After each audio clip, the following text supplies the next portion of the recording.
prioritize you, because mental health is so fragile. You need to make sure that you're fully there, because without good mental health, like, you can't do nothing. Hey everyone, welcome back. So in this video, I'll be talking about the 6 things that I wish I knew before I came to college. So if you enjoyed this video, let me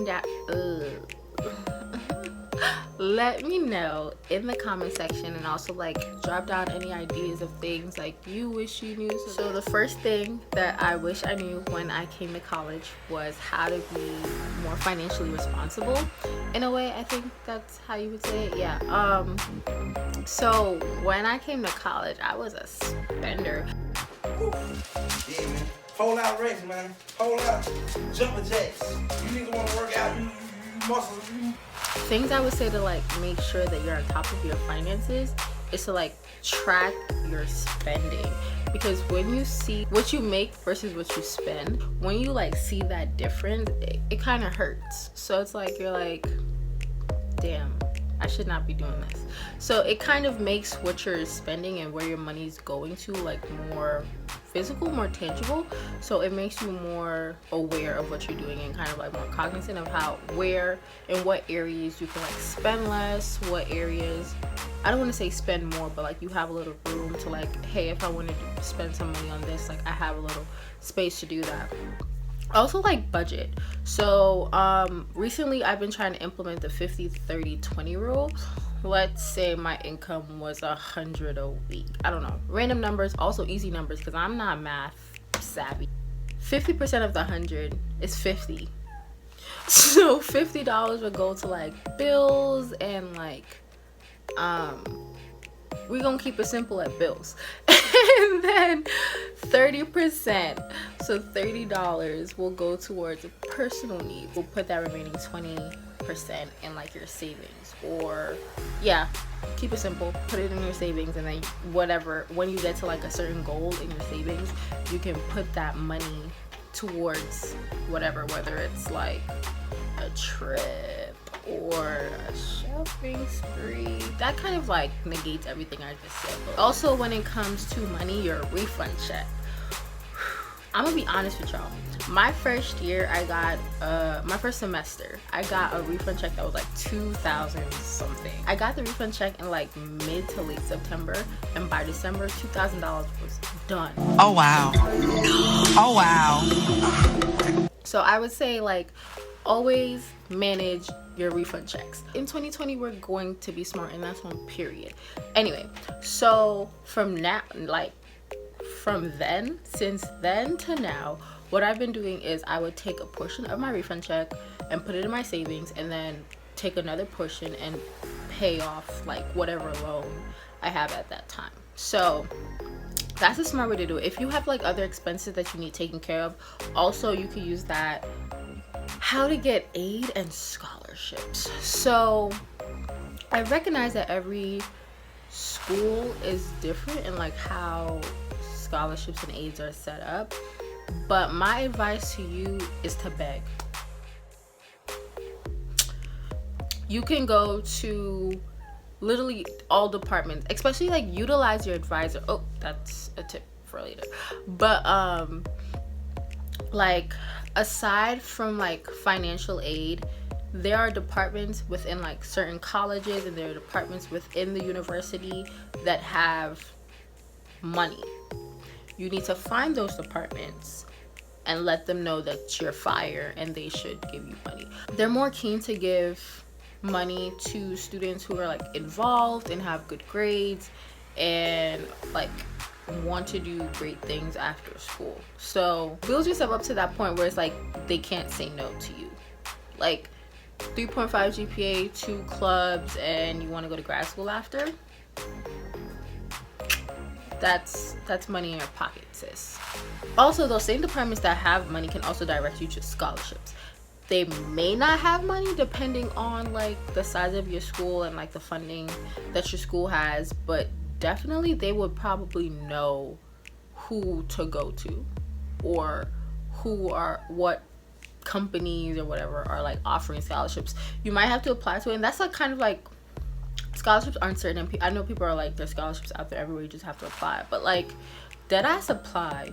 Like, take maybe an hour a day to just apply to scholarships, and don't just like do it to do it. Like, actually put effort into it so that they can, because people actually read your scholarship applications. It's not like, unless it says it's like randomly generated, it's not randomly generated. Like, people actually reading these applications. So it's like, you want to put your best foot forward. Is how to use your advisor. So it's kind of like a common thing where it's like advisors suck, but it's like, you don't have to use your advisor. Like, you have your department and you have the advisor that you're assigned to, but that's not the only advisor in that department. For my school, they have drop-in hours where you can like go to whatever advisor is available at that time. So use your advisor when it comes to scheduling classes. Use your advisor when it comes to finding internship opportunities. Use your advisor when it comes to finding like research labs. Use your advisor when it comes to finding scholarships. Anything you have a question about, use your advisor, right? And even if they don't have the answer, they know someone who does. So either way, you won't go with your question unanswered, is what I'm trying to say. Your advisors are there to help you. Your advisors have the answers to the questions that you need, and the advisors are like your top resource. Like, get their email, get their number. Don't harass them, because they have lives too. But like, get to know your advisor, because also your advisor can write you a recommendation in the long run. I don't know. The next thing I wish I knew was time management. In high school, you had like 6 classes with like a 45-minute lunch break or hour lunch break, whatever school you went to.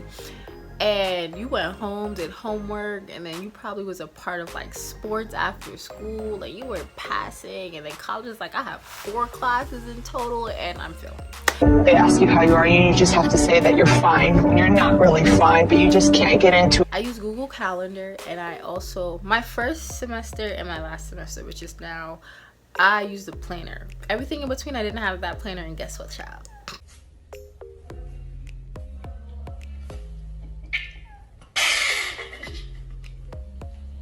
So definitely find tools that are best to help you like plan out your time. Set alarms for like when you have a class. Get a planner to like write down everything that you have to do. Get a task notebook where you like break down all the homework or work that you have to do. Use Google Calendar so you know where exactly you're supposed to be at what time and where it is, and like how long whatever it is. Right? Like, you have to get organized and manage your time as efficiently as possible. So I'm not a morning person. So my first semester, my earliest classes were about 12 o'clock. I finished at like 9 p.m. Monday, Tuesday, Thursday. Yeah, Wednesdays and Fridays I finished around 1. Wednesdays I finished around 3. Fridays I finished around 1. So it's like, you have to tailor it to where you can be optimal. Like, that's your time where I know, like, I'm gonna be awake, I'm gonna be attentive in class, But also, you have to take advantage of that time that you don't have. Don't sleep in till 11:30 and then be up until 5 a.m. Find those times where you could get work done, whatever work it is, as long as you're getting work done, right? And then also another thing is writing everything down. So like, the only way you can manage your time is if you know what you're supposed to be doing during those times. And it sucks if you have those times allotted in your schedule and then you don't know what you're doing, so then you ended up wasting that time, you know what I'm saying? Because then you might as well have just taken the nap. So make sure to like write everything that you need to do down. Like, if you have 10 tasks, write those tasks down, place them.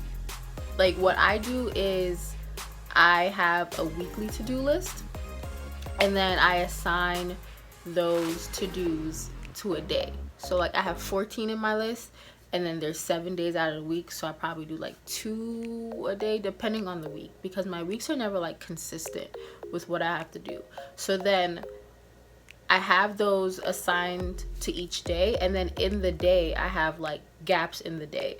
So I say, in this gap I'm gonna do this, and then the next gap I'm gonna finish this if I didn't finish it, and if I did finish it, I'm gonna do the next task. And that's just how you make that's how you become time efficient. So I have this app on my phone called Flipped, and what it does is like you set a time for how long you want to focus, or how long you want to study, or how long you want to sleep, or whatever. And every time you come out of the app, it like sends you a notification like, damn, you failed. Nah, it doesn't say that, but like it gives you notification like, oh, stay focused, da da da. Like if you don't go back to the app, you're gonna lose the time. So it kind of like, it touched into the competitive side of me, but also it's like you feel good when you know that you focused for like 2 hours, or you completed work within 2 hours and whatever. The next thing I wish I knew was study habits. So I never studied in high school. Like I probably did homework and that was my studying. I really didn't study. So like the first 2 weeks I think should be your trial and yeah, the first 2-ish weeks should be your trial and error to figure out how to study, because every class you can't study the same. Because like math classes, you can't study the same for math classes as you would study for science classes or English. You don't study for English, do you? Y'all know what I'm trying to say. So I would say get a feel of like how the professor is teaching, what information they provide you, how the textbook is set up if you have a textbook, and use all of that to develop a study strategy for how you want to go about for that class. Because like I said, it's not going to be the same for everything. We wish life was that easy, but alas, YouTube has so many like study strategies that you can use. Google has so many study strategies. Ask your friends what study strategies they use to start studying early. Don't say your exam is February 4th and because classes started January 2nd you wait till January 31st to start studying. No, start studying early. The earlier the better. And also you have to think about it like this: if the exam is on chapter 1, 2, 3, 4, first week of school I do chapter 1, second week of school I do chapter 2, third week of school I do chapter 3, and then the exam I just do the last chapter and like look over the first things. You don't have to study chapter 1, 2, 3, 4 in like 4 days. You have 4 weeks to go through 4 chapters. Like it causes less stress on your mind and your body, and it also it's just easier. Office hours are key. Not only do office hours help you with like learning the material, but it also helps you with learning your professor. Because when I tell you I have been in a class with 625 people and only 10 people came to office hours, who do you think the professor is gonna be more inclined to like write a recommendation for? Or like sometimes professors be giving like extra tips or other ways to do something in office hours that you missed because you're like, oh, it's 600 something people in the class, I don't want to go. No, go to office hours. Put their office hours in your schedule like it was a class, bro. Make sure you go to that because that's so key. So a lot of people's like, oh, go to college, get good grades, you're gonna be good. No, they lied to you. It was all a lie. Guys, it was all a lie. She lied. When you're in college, it's like depending on your major or like the field you want to go into, it's like 60-40 experience to grades, sometimes 50-50. But what I'm trying to say is it's not all about grades, right? So yes, get good grades, but make sure you have that experience, whether it comes in internships, shadowing, research, study abroad. Make sure you have those things on your resume / CV or whatever it is in your field, right? Because when people are looking for people to hire, they don't want to just see, oh, I got a 4.0. Okay, what did you do? Because when you show them that you did stuff outside of the grades, they can see that you are able to apply what you learned. Just like the studying, start early, right? Don't say, oh, it's just my freshman year, I don't need to like do anything. No, you definitely do. Start getting internships from your freshman year. What you can do is you can take Thanksgiving break and winter break to work and get your money, but the summer, those 3 months, 2.5 months, do something. You're supposed to be interning, you're supposed to be shadowing, you're supposed to be making the best out of your college experience. Because at the end of the day, you don't want to be in your junior or senior year with nothing on your resume, because now you're just like, you're tight, because who gonna want you? Like, get yourself a mentor. I don't know where you're gonna find them. I'm so sorry, I can't help with that, but like, you know, pray about it.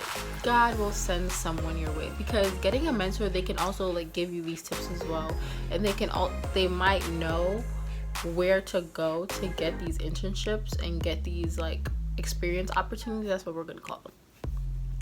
And they can tell you what is best for the field of your choice, right? So see if your school has a mentoring program, see if your college has a mentoring program, see if your department has a mentoring program, because the only way you can lose is if you don't try. So always like ask questions and talk to people and put yourself out there. And I'm an introvert, I truly am. So I know it could be hard. Little things can really lead to great opportunities. So like take advantage of that. Don't just let like your shyness take control, because at the end of the day, you're gonna lose. Was to prioritize yourself. Prioritize your needs, prioritize your wants, prioritize you. College is so demanding when it comes to getting good grades, hanging out with friends, doing all of these stuff. Like, it can be so stressful and so daunting, and I understand that. Like, I completely understand that. That's why self-care is important. Self-care all 2020, baby girl. You're really gonna appreciate, like, this is important to know, because there are so many like things to do and things to be a part of and things to go to, and like the fear of missing out is very strong, especially for my generation. I'll say the fear of missing out is very strong, but you need to understand that you don't need to go to every party, you don't need to be a part of every organization, even if it's like a good like pre-health or psych club or like business, like whatever it is. You don't need to be a part of every organization, because that's daunting, because with every organization comes responsibilities. Like, you can't just sign your name and then be like, oh, I can put that on my resume. You can legit be like, this weekend I'm gonna stay inside and not do it. Don't make it consecutive, y'all, because remember, studying is key to passing, and you need to be on top of your stuff. But like, say once a month I'm gonna take a weekend to just watch movies and sleep in and don't go nowhere. Like, that's important, because you need to rewind and you need to like relax and mellow out and take a step back from everything that's going on. Or you could be like, once a month I'll take myself out on a date. I love food, so I would probably go try a new restaurant that I haven't, or I would probably go to the movies if there's a movie that I want to see and I don't really want to go with anyone. So it's important to like find what you like, whether it's dancing, go to a dance class. If it's the gym, go to a gym class. Like, find whatever you like and do it. And don't apologize to nobody for trying to make yourself happy, because at the end of the day, people are gonna do what makes them happy, and they're not gonna give a squat about you. Prioritize you, because mental health is so fragile. You need to make sure that you're fully there, because without good mental health, like, you can't do nothing. You can't do good in grades, you can't network, you can't take care of your financial responsibilities, you can't do nothing. So it's important to like take that time to take care of yourself. But yeah, those were my tips of things I wish I knew when I came to college. I hope it was a little helpful. If it's not, you can tell me that too. Thanks guys for watching.